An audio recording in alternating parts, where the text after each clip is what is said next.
So, Simon Critchley, thanks for joining me. I hope you're doing well. How's everything in New York? Everything is falling to pieces again. And yeah, Omicron is beginning to rage through. We're usually about 2 to 3 weeks behind what's happening in the UK in the pandemic. So it's bad. My sister's got COVID.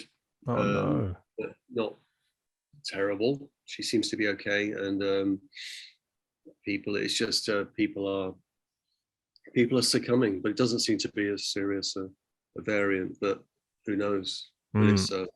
it's a very odd situation. Hmm. But at least there's less traffic on the roads again. Yeah. There's always an upside, so it's all Yeah. right. Okay. Okay. And how? Um. Sorry. Yeah, Christmas time. Yeah, a white Christmas. Hey, we've got the heat waves over here in the east coast of Australia. Um. And how has kind of being pushed to be indoors and not being able to teach face to face, not being able to engage with others face to face, how is this impacting your philosophy? Has it kind of changed your priorities at all? Has it, revealed things to you? I was right all along. Yeah, no, I just so I mean, 2020 was terrible, and all the things that people say, but I thrived. I had a great pandemic, and I spent most of my life alone in rooms, or trying to be alone in rooms to get work done, and then the rest of the world was forced into the same situation Hmm. and forced to face the same existential dilemmas that people like me had been, banging on about for decades. So it was a philosophical moment. 2020 was a philosophical moment, and so I'd already begun to do this podcast. Isn't quite this. I think of it as an audio book, really. This thing called 𝘼𝙗𝙤𝙀, which was 18 episodes where I lay out. It's a reading paragraph by paragraph of Heidegger's Being and Time, and I'd begun that in January, and then the pandemic happened, and I got equipment at home, and that became my project, and it was that was good, Hmm. and then things have become steadily more, I don't know, disorientating, and it's fine. I'm not, it's pushed people back on their heels a bit, and that's been good, and it's allowed people to question things that they should be questioning, like why they constantly traveling to places and doing things which are largely pointless. Hmm. And and some people have been reading and listening to books, and it's led people to question the relationship between their thinking bits and their corporeal bits. And so to that extent, a pandemic is a kind of optimal situation for philosophy. And I think we just forget we forget about plague. For as long as there's been human society, from wherever there's been human society, in whichever part of the earth, there's been pestilence, and we had just forgotten about that, remembered things like wars, forgotten the Spanish flu. Hmm. So to that extent, there is a real virtue in this, and it's also revived all sorts of kind of archaic feelings, and which is good to think about. It's good to be troubled by safety, health, A lot of people have had, say, last year, hypochondriac symptoms, weird dreams, visions, and the kind of the way in which we'd accustomed, the kind of a picture of the world that we'd accustomed ourselves to believing was the way things were, has broken down. And I mean, I'm not saying that's good, but when it does break down, it forces you into a situation where you have to reflect. So to that extent, it's good for business. Yeah, it sounds like a very timely moment to be talking about Heidegger, especially this concept of, you know, what is familiar breaking down. This is, I guess, a pillar of existential philosophy. So I guess, yeah, a few things that are very interesting in what you just said. One of them, firstly, before we kind of get into the philosophy, I'm interested in hearing about what it is about you that that makes you want to be, you know, alone with books, alone in a library. Have you always been this way, or is this because I know you had, you know, you kind of you left school when you were 16. You were in the punk rock scene. You did some speed with Lemmy one time. And then you found philosophy. And yeah, philosophy is a very solitary project. You have to be comfortable with being alone. And so, yeah, what is it about you that kind of, that likes being alone in that way, alone with books, alone with your thoughts? Well, I suppose, I mean, a book that was very important to me, and which actually I taught last year for the first time, was is R.D. Laing's The Divided Self. And Lang, you know, in attacking the kind of the inhumanity with which the mad were treated, gives this extraordinary description of what he calls ontological insecurity. And he says, well, let's imagine there are people who are secure in themselves, in the world, in who they are and what's going on around them. And then there are people who are not. And the so-called mad are at one end of that ontological insecurity spectrum, but many of the rest of us are somewhere along that line. And the mechanisms of ontological insecurity are, let's think, what's he saying? Isolation, a sense of withdrawal from a world, an implosion, that in a sense that people that don't explode out but kind of implode in a kind of anxious imploding, and people that often have a relationship to the world which is what's he call it, petrification, where you see the world very much as peopled with unreal sort of, you know, cardboard figures in acting out some kind of strange game which is called existence. So if that is your, if that ontological insecurity is one that you find yourself inside, then being alone is easiest. The basic anxiety of being in the world with others is assuaged by being alone with yourself, and then you know, covering that over with, or using that as a way of trying to generate work. So a lot of what I do is sitting at a desk like I'm sitting at now and trying to form sentences, and often without knowing, you know, where it's going and why I'm doing it. But that requires a certain discipline. I do wonder why on earth I'm doing it a lot of the time, but that's what I do, and I'm happy enough to have to teach philosophy as a day job. And I don't miss, I mean, the actual contact with students as I mean, to be perfectly honest, I prefer Zoom in a way. It's easier. It's actually, you can be more intimate in a strange way.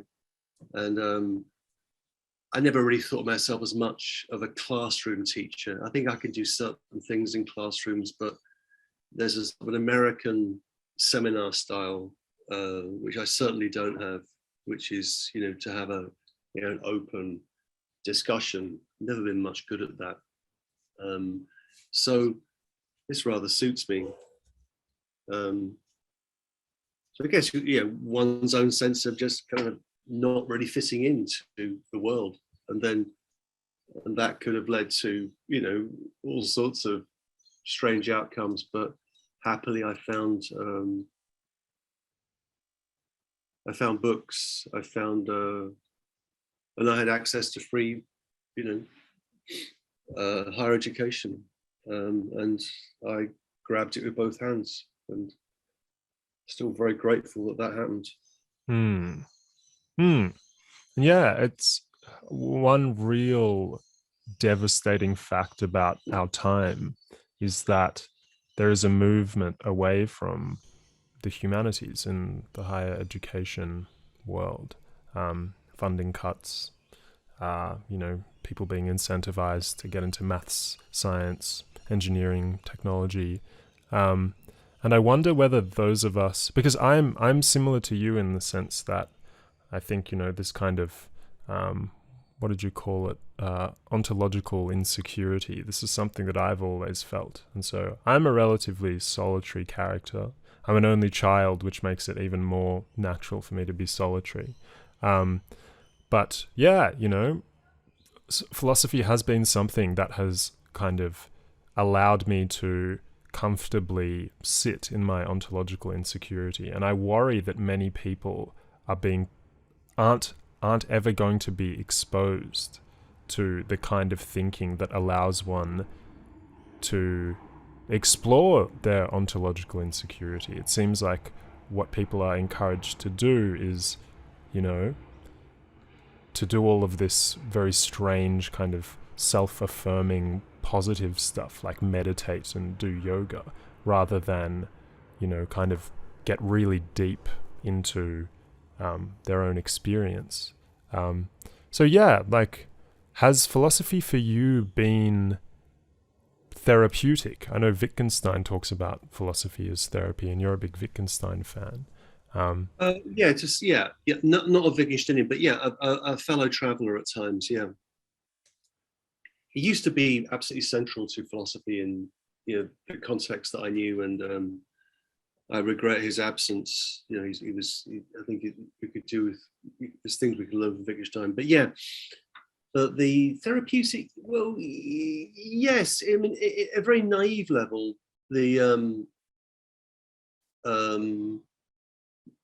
when it started for me, I had, to cut a long story very short, I had a really serious industrial accident when I was 18 years old, and that.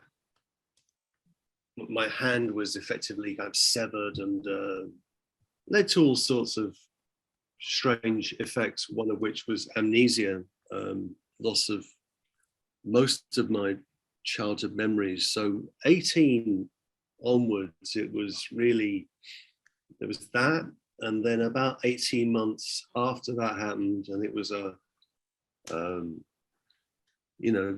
troubled period, I began to read, and then I did sort of remedial exams that I should have done, should have passed when I was 16, and then found my way to a position where I could apply to universities, which is something I hadn't thought about.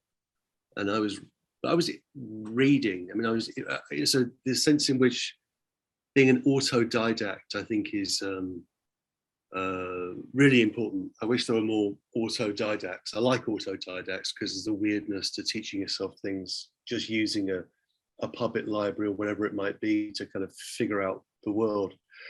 And what you were saying at the beginning about the humanities, in a sense, yes, but I mean, for me, that's been a constant in my life. I mean, I went to university in 1982, to the University of Essex, which was, you know, ranked as one of the worst universities in the UK. Actually, it was a very good university, but it was badly ranked because of things like class and the fact that people, it didn't sound nice, Essex. People liked the idea of Exeter. That was a nice middle class university, but Essex was kind of too kind of Essexy. And so philosophy departments were being closed by Thatcher's government in the 1980s, and Essex very nearly closed when I was a student. And Wow. that experience has stayed with me. So I've always thought that it's preposterous that these things actually exist, philosophy departments. Humanities, I never really, I don't know what that is. I always think of, you know, the manatees in Florida, those strange, you know, aquatic creatures that some say were confused with mermaids in the distant past by, you know, obviously sailors who were having some kind of sexual urges. And I always think to save the manatees, defend the manatees. But the humanities, the way it's done in the US, I just think, I don't care. I don't really know. I'm not going to, because I know what these people are like. And the kind of the world of entitlement and privilege that defines a lot of my experience of the humanities in the United States and Britain, you know, I'm not sure I want to defend that. I want to defend the idea of, you know, free higher education and having an education system that can get people from backgrounds where they would not have access to education to where they can have access to a full, interesting education. And that's really important to me. But I think you could do that through different means. So I'm not opposed to, you know, STEM, the emphasis upon STEM or anything like that. I find there's a kind of mentality in the humanities of, oh Lord, we're under threat. They're coming for us. Why can't they realize how wonderful we are? And I mean, so my context is, you know, that the government of Margaret Thatcher were engaged in a long ideological war with the left and the academic left, and they were trying to shut down a number of the new universities that had appeared in the 50s and 60s in the UK, and we had to use, you know, whatever by any means necessary to survive. So we used market techniques to, you know, produce MAs in continental philosophy that then thrived because they were popular, because we were doing something that other more mainstream departments weren't doing. So for me, there's always been a kind of sense of, you know, of course they're gonna eliminate philosophy at any moment, and it's a miracle that it continues. So I always see, you know, the place that I'm working in this case, a philosophy department at the new school, that they're going to come and get us, you know, one day, and we just have to just, you know, keep battling on. Well, we can't expect anything, and we're not entitled to anything. We're certainly not entitled to put our graduate students into the kind of debt that we put them into. I find that scandalous. But it's so something like that.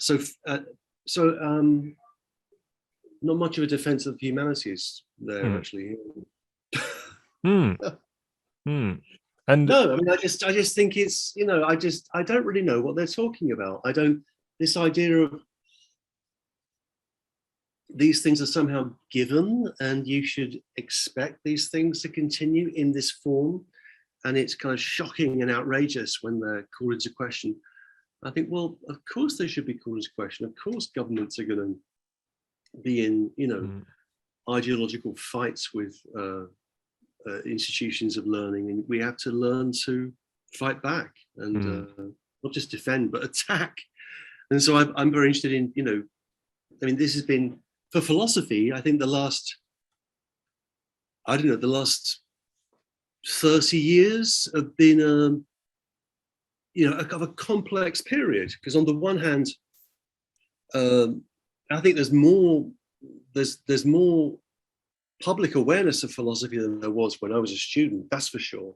Access to it. And the internet, in a way, has been good for philosophy. It's meant that things can be digested, circulated, made available. And I think it's been terrible for, say, the novel, and terrible for fiction, and, people sitting down reading Middlemarch or working through the novels of Dickens. It's been really bad for that. But for ideas and for debate and controversy, and philosophy is a discipline that it can use the long form, like Hegel's logic, but it can also use the short form. And I've also, from the beginning, for me, it's been an issue of almost kind of religious commitment that philosophy should be part of the life of culture. However that's understood, the way in which a culture thinks about itself and reflects on itself. And there's a way in which that is easier to do now than it was. So to that extent, you can say, well, philosophy is actually really well positioned. And then you look at what's happening, out there in the world of work and the world of money making and big tech and all of that. And there's tons of opportunities for philosophers there. There's tons of things that they can do. And these people, like the people that run Facebook, are suddenly faced with questions of, say, the meaning and significance of what they're up to, which can't be answered by engineering, right? I think, up to a certain point, let's say up to 2012, 13, I think it was legitimate for the Mark Zuckerbergs of the world to think their model of engineering would lead to connection, sharing, good things, and move fast, break things, and then create communities. And obviously that's gone horribly wrong, and it's forced them to reflect on questions of philosophical questions, obviously moral questions. People like Tristan Harris and all these people have been doing that. But so in that way, the opportunities for philosophy at the moment are, I think, robust. That's not reflected academically, however. That's the thing. So academically, I think academic philosophy is still very much living in some version of the past, which I think it needs to break free from. I don't think academic philosophy is really aware of its own relevance to how people move, think, and reflect as they go about the world. Yeah, and have you considered leaving academic philosophy and getting into, doing something for a place like Facebook, doing some kind of consulting like that? Has that ever? I've considered. I think of myself as not as a philosopher. I think of myself as someone that I teach philosophy, and I teach I've always taught in a philosophy department, and I have a kind of siege mentality about philosophy departments, and I want them to survive and to as much as possible reflect the world that they're in, and that means how people are hired, who gets hired, and things like that. I'm very keen on that. But I think the sense in which I got a day job when I was 28, which is teaching philosophy, and I'm incredibly grateful for that. And when you talk to a lot of academics, it's as if they don't see that, how ridiculously privileged they are, in terms of that maybe you're not paid a fortune, but you get paid a salary and you get healthcare and you get enough to get by, to basically teach and think about things. And so that's good. But I've always done other things. I've always kind of mixed things up. And I guess one of the nice things about being in somewhere like New York is that it's a city that's full of, or it's a city where there are a good number of quite interesting people, and who are alive to all sorts of intellectual ideas, who are not academics. So it's much easier to kind of stumble into contexts where you'll find you're having, a really interesting, drink with someone who's, running a media company or whatever it might be. So I think having a foot outside is, I think, really, really helpful. And I don't take a kind of, I don't think of business as evil. I think that there's a kind of version of academic Marxism which I've always been deeply suspicious of, because it's been around me for as long as I've been a student and then a teacher, which is has a very haughty relationship to the world of work and business and people making money. I don't. I think that's I don't think what they're all doing is right. I think it has to be understood and appreciated, and also not kind of not looked down on, because there's a lot of very smart people out there that, and somewhere like, being in New York, you can find those people quite easily and have really interesting exchanges with them. So yeah, but but I'm a lifer. I'm here. I'm not going anywhere for the time being. And what you're talking about reminds me of something that you and Brian Eno spoke about in your conversation, where he was talking about this Cenius thing, this concept that something like, today we have great reverence and feel kind of, particularly nostalgic about icons from the past, and we think about them as these independent creatures who've generated their works and their art independently. And what you've described in New York very clearly undermines that. There is a very active community, whether people are aware of it or not. There is a lot that happens around people when they are making things, when they are thinking.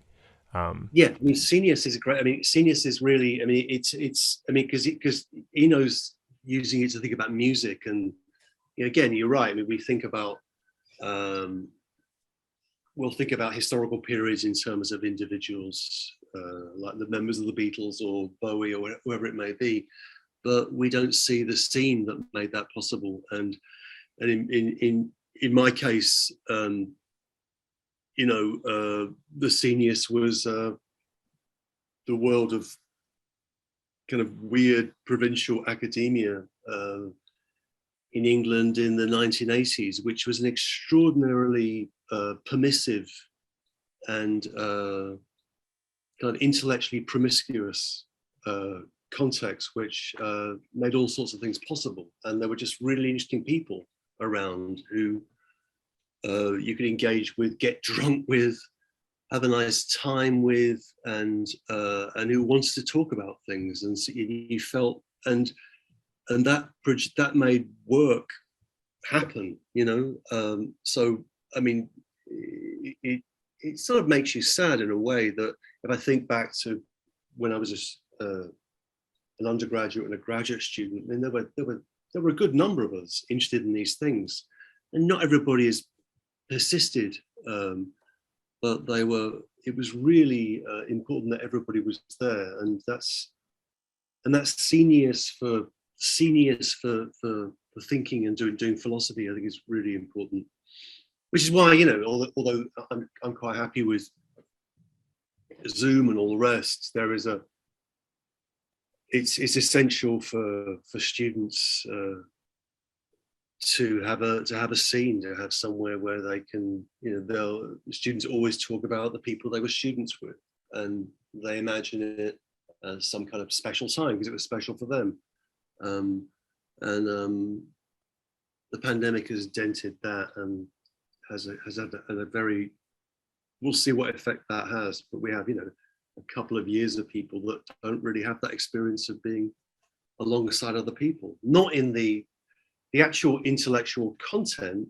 And you can do that online, or you can do that in different forms, but it's all the stuff that's happening, it's the noises off, and the conversations on the way to or away from, or what happens, in a bar late at night, and all the interesting stuff where you find that, oh yeah, we have all these things in common. Actually, we both like this music or whatever, and then scenes can begin to form. So I hope we get back to that.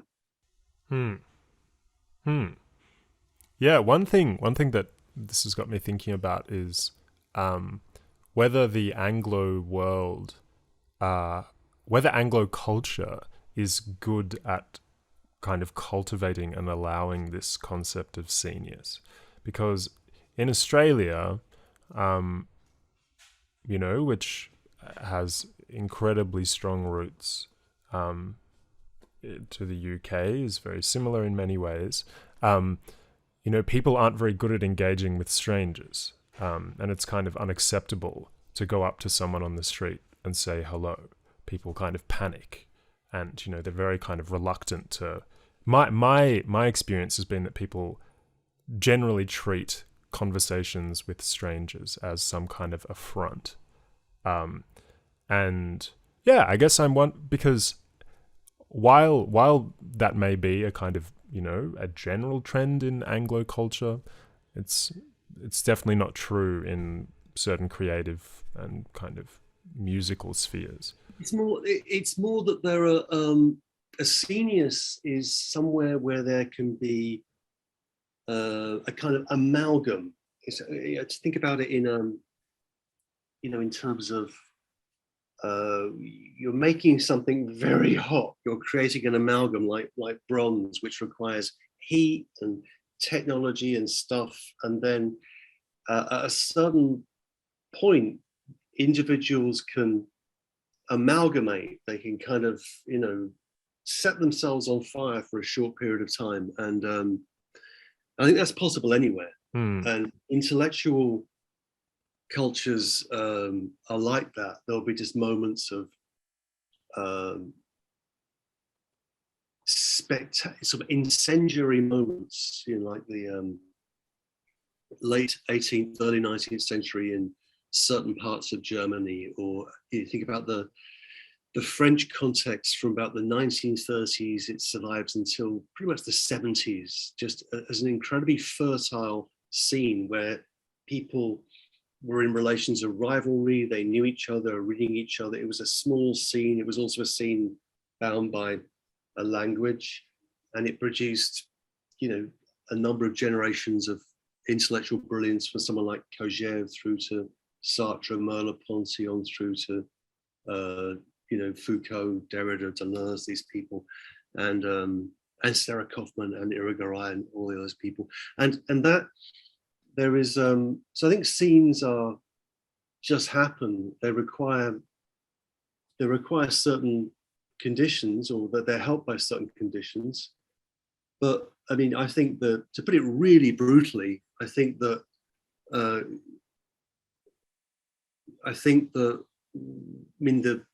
the task of education, if you like, is to give people the conditions when they can immolate themselves. They can set themselves on fire intellectually.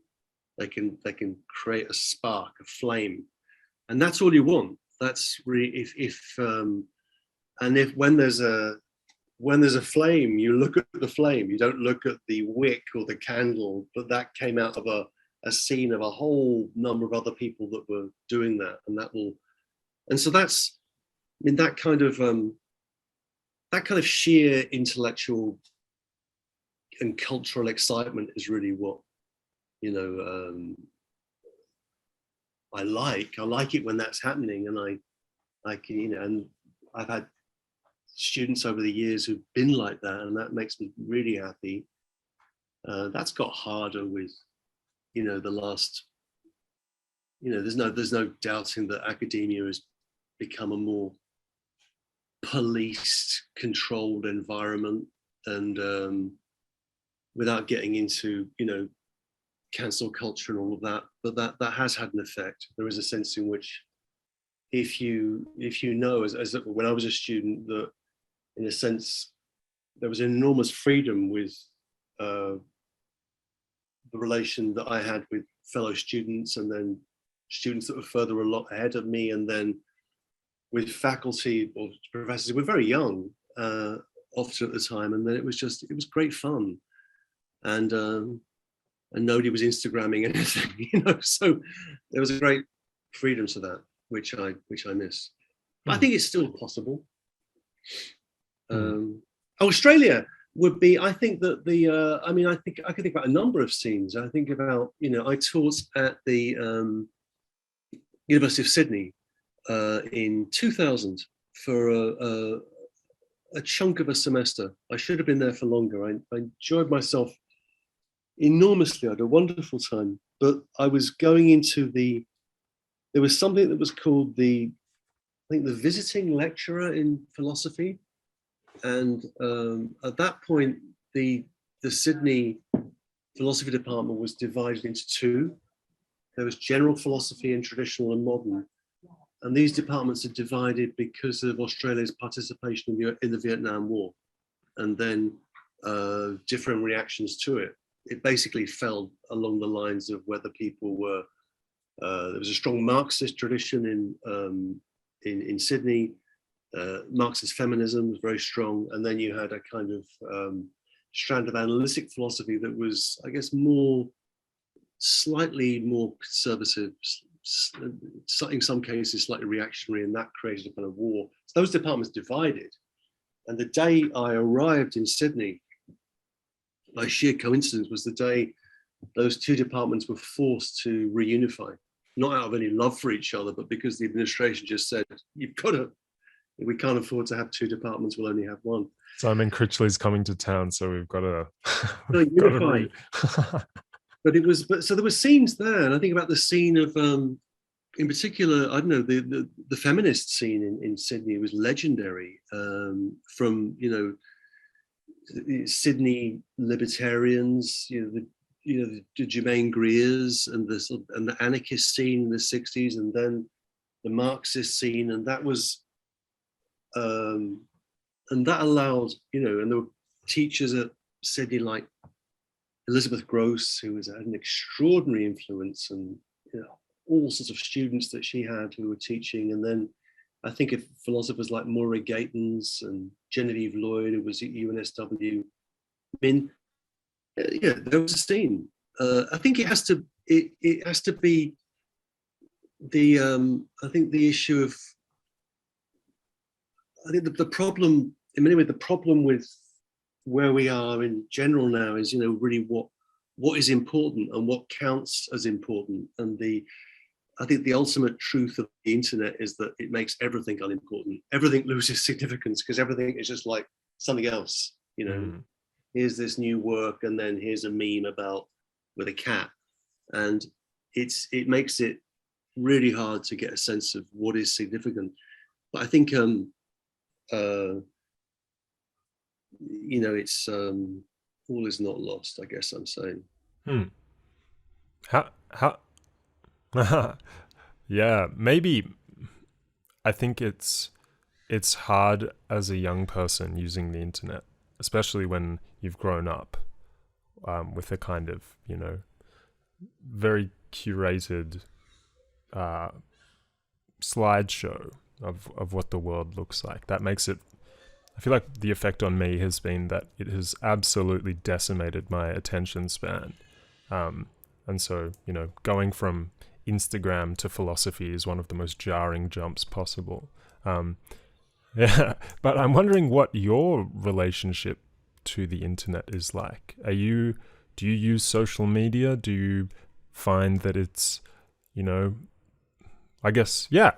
How do you One thing, view? one thing. Eno's diaries from 1995, which were reissued last year, and I was talking to him about, as well as about some of my stuff.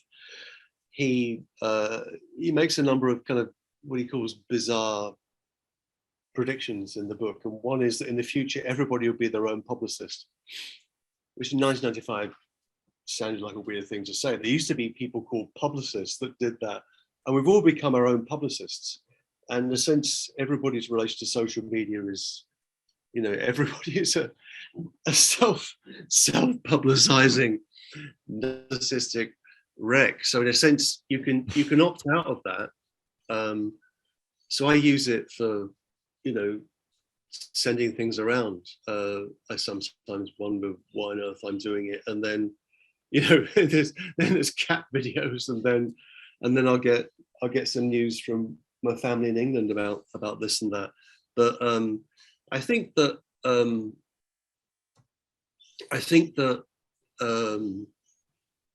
the rise of audio, I think, is interesting to my mind. I think it hit me. I think it was last year. Last year was the pandemic. It was the year before that. And when I really started to listen to things a lot more consistently, like podcasts and everything else, and I'd forgotten, but then I remembered that the way in which I educated myself was often by recording things. So I would get records of poetry from the library, and I'd record them onto cassette and have a kind of early form of a Walkman on, and I'd walk around and I would then memorize things. And so often for me, education came through the ears. And I think there's an eye-ear issue, which is that our eyes are tired, screens, all of that. But I think the ear is relatively open, and it's something which philosophy or history or the life of ideas can use to get people's attention, and that is much easier than it was. Attention spans, I don't know. I don't know. I just don't know enough about that. I mean, I sometimes think it's overstated, and then sometimes I think, yeah, you're absolutely right. But there's something to be. I mean, if I think about the reading that I used to do before I went to university, so when I was doing my remedial stuff, and there were these, and the way it was, there was a library, there was a bookshop, maybe two bookshops, and then I get the books that I thought that I should read because they seemed important, and I'd sit and read them. So something like Cervantes' Don Quixote, and I read the whole thing, just about 900 pages. I remember nothing about it, but I know I read it, and I could. And back then I didn't used to mark up texts. I just used to read the words and turn the pages. I thought that text shouldn't be soiled with the underlinings.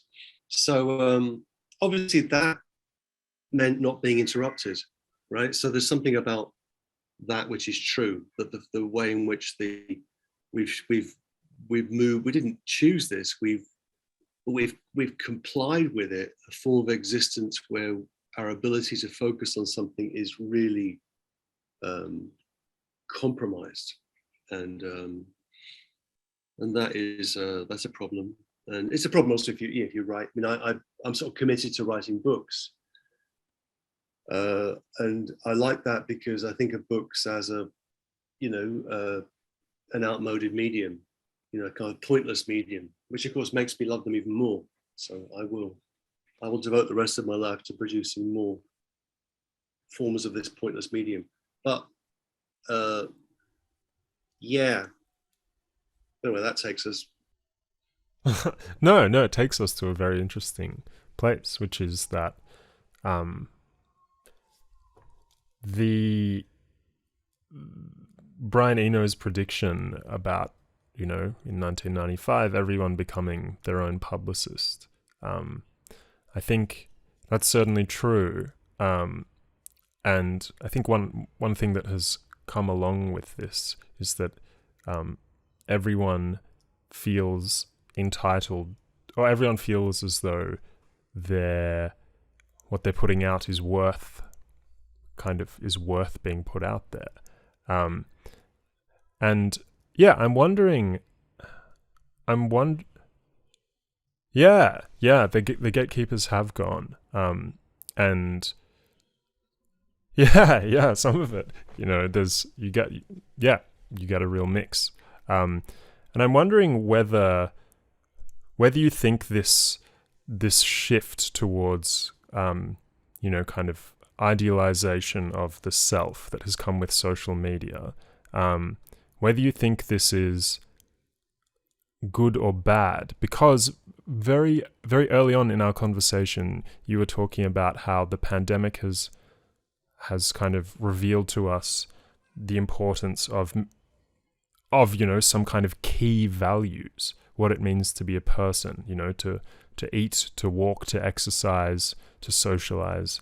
And in one way, this is like, kind of central Nietzschean stuff, having a robust metabolism. He's always banging on about that, being kind of,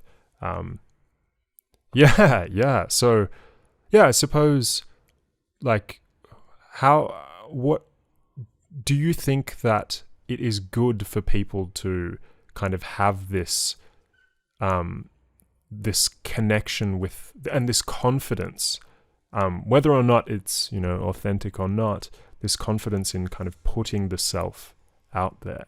How do you feel about this? I don't believe that people are confident about it. I think they're terrified and alone and lost. They're lost. I mean, I think if people are largely lost, alone, and they're driven into lost and aloneness with social media, that makes all of that worse because it inflames mechanisms of comparison. Instagram is a great example of that. I have this, here's my life, it's shit, and I look at this life and it's great. Why can't I have what they've got? And then that mechanism kicks in, and that produces often the appearance of a self, which one wants to, one's public face, behind which is a kind of, terrified, lonely, lost individual. So there's that, and you could track that back. I'm enough of a, admirer of the work of Adam Curtis, where there's this wonderful TV series that he did in the 80s, I suppose, was The Century of the Self. And that's basically at the 20th century is the century of the self, and the rise of the self, both theoretically in relation to, say, something like psychology and psychoanalysis, and then the techniques developed in there used in marketing and propaganda and public relations. And then, in a sense, what we've got to now is a kind of hyper self publicization as the default mode of what it means to be a person, and that is that's pretty awful, because and Adam Curtis's point, which he always makes, in a sense he doesn't have an answer to it, and is that there used to be collective movements and now there are just cells. How do we get back to those collective movements? He doesn't really know. I'm not sure about that, but I think a lot of it is the focus on the self. That's true. I think a lot of it requires, say 10 years ago, 15 years ago, I was thinking much more along these lines, that, what would be, what kind of institutions could we think of as institutions that would allow thinking and interesting forms of reflection? And is the university such an institution?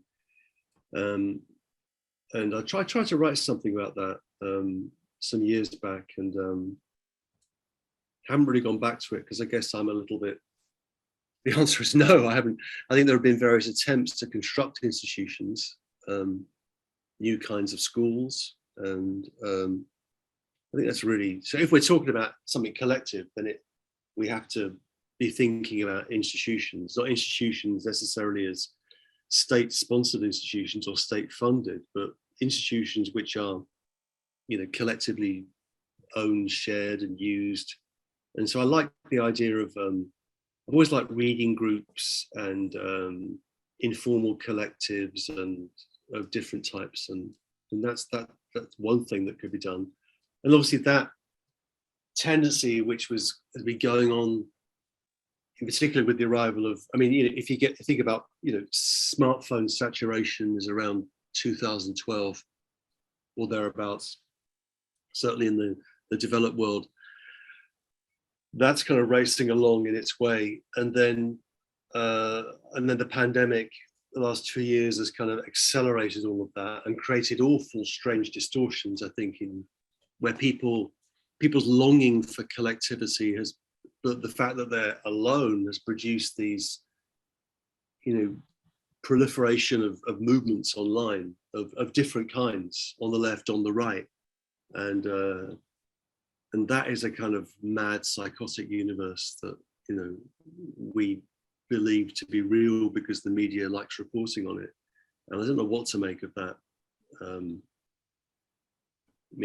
the way people's moods,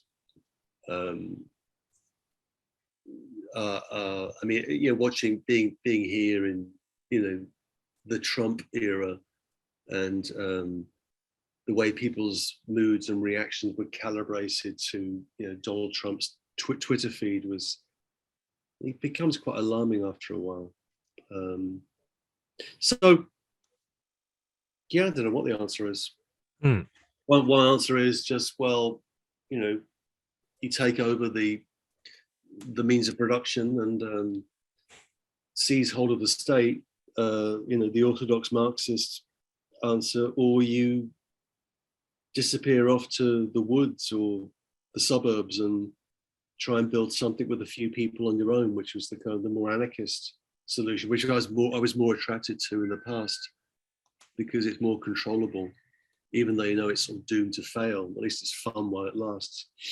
And it's so if you think about, for example, just here in New York and the time that I've been here, the Occupy, which occupied a lot of my time, and when it was happening, and the hopes that we had for that, and you ask yourself,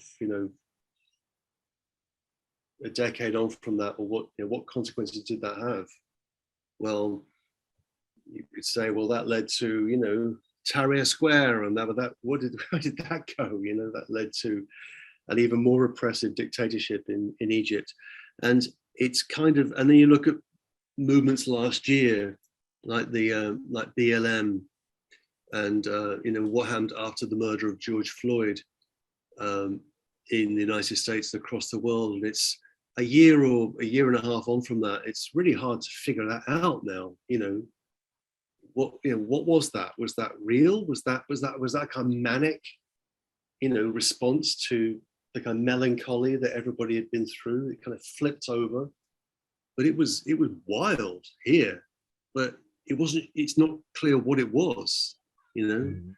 People talk with great confidence about a movement and a revolution, and that doesn't seem to have occurred. And so what is the nature of kind of collective movements now, and how do they actually last, and how do they imprint on the memory? So to that extent, I guess the old anarchist part of me would be, you take a few friends and you try and make something on your own, and you control it as much as possible, and the less visible you are, the better. But And do you think there will be kind of any closure or clarity in terms of what,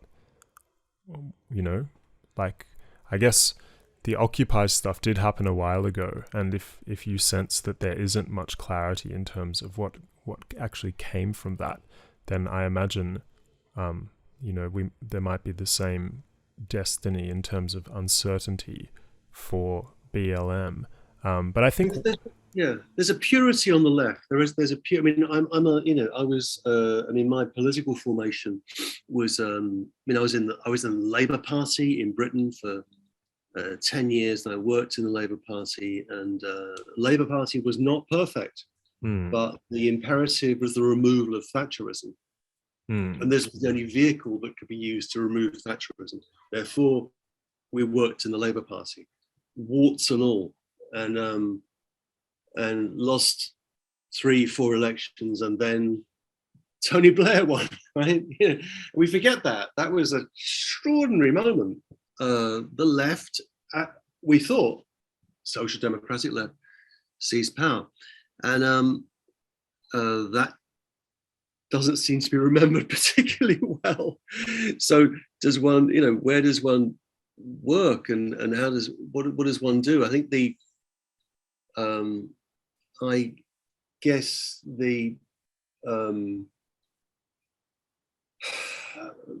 at its worst, somewhere like the United States, it feels more like when Freud and other people talk about trauma, trauma has a strange structure where there'll be some kind of wound which occurred at some point in the past, which is largely forgotten about, or things are quiet, and then something will happen that will trigger that wound and then inflame it. And issues like the issue around race in the United States is like that. It has that traumatic structure. And since I've been here 17 years, it's happened 3-4 times. There's been a re-triggering of the same debates around race, the same things happening, usually the police killing a black man. And there's something terribly melancholic about that. You think, well, nothing is remembered, nothing is retained, and then things go quiet, and then the same thing's going to happen again in a number of years. So I think that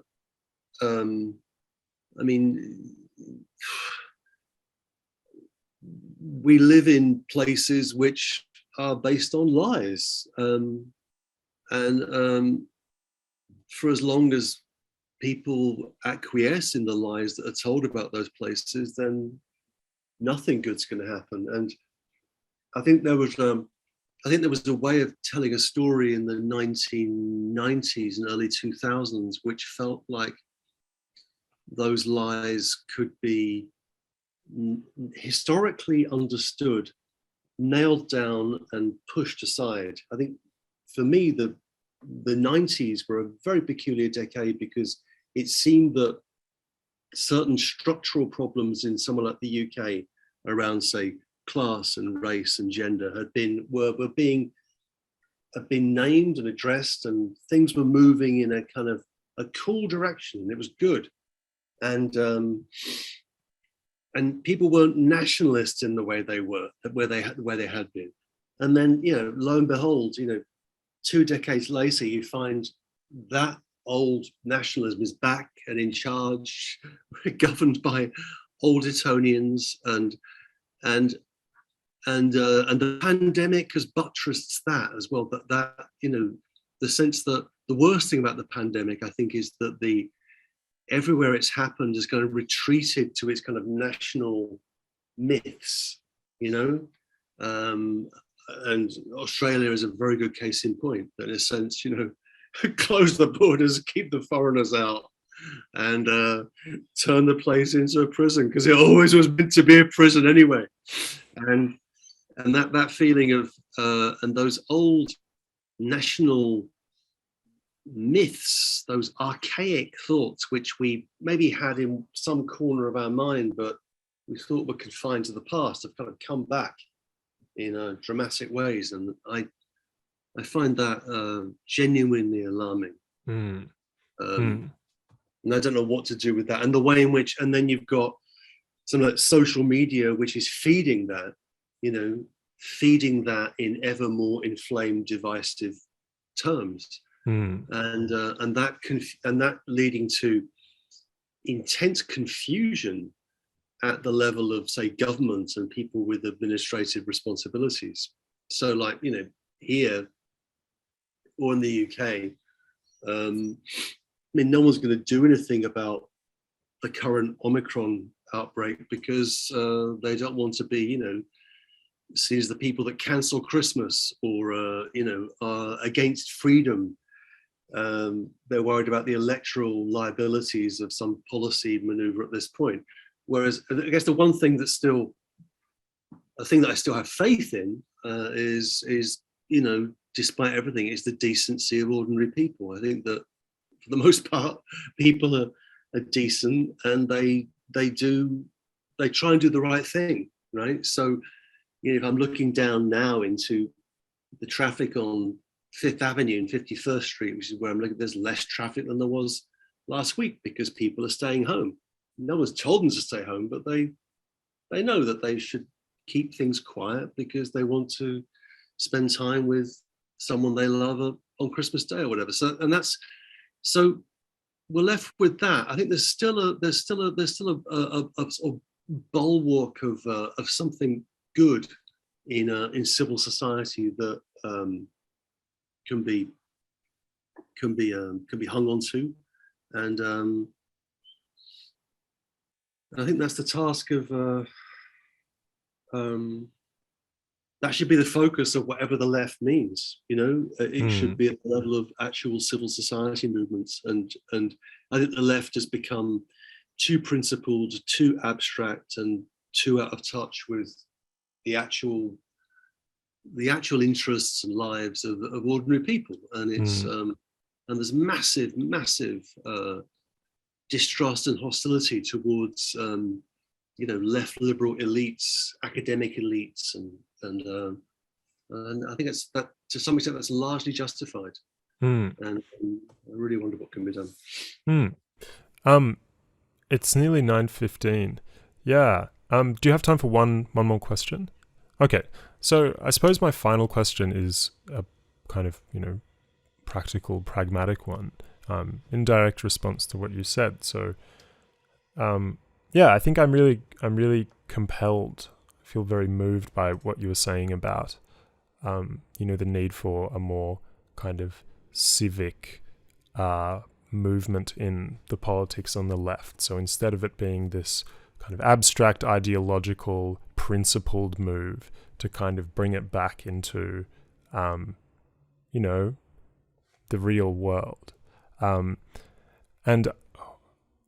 I suppose I want to know how you think we can do that, how we can move from the abstract to the real world. Well, I think you have to do it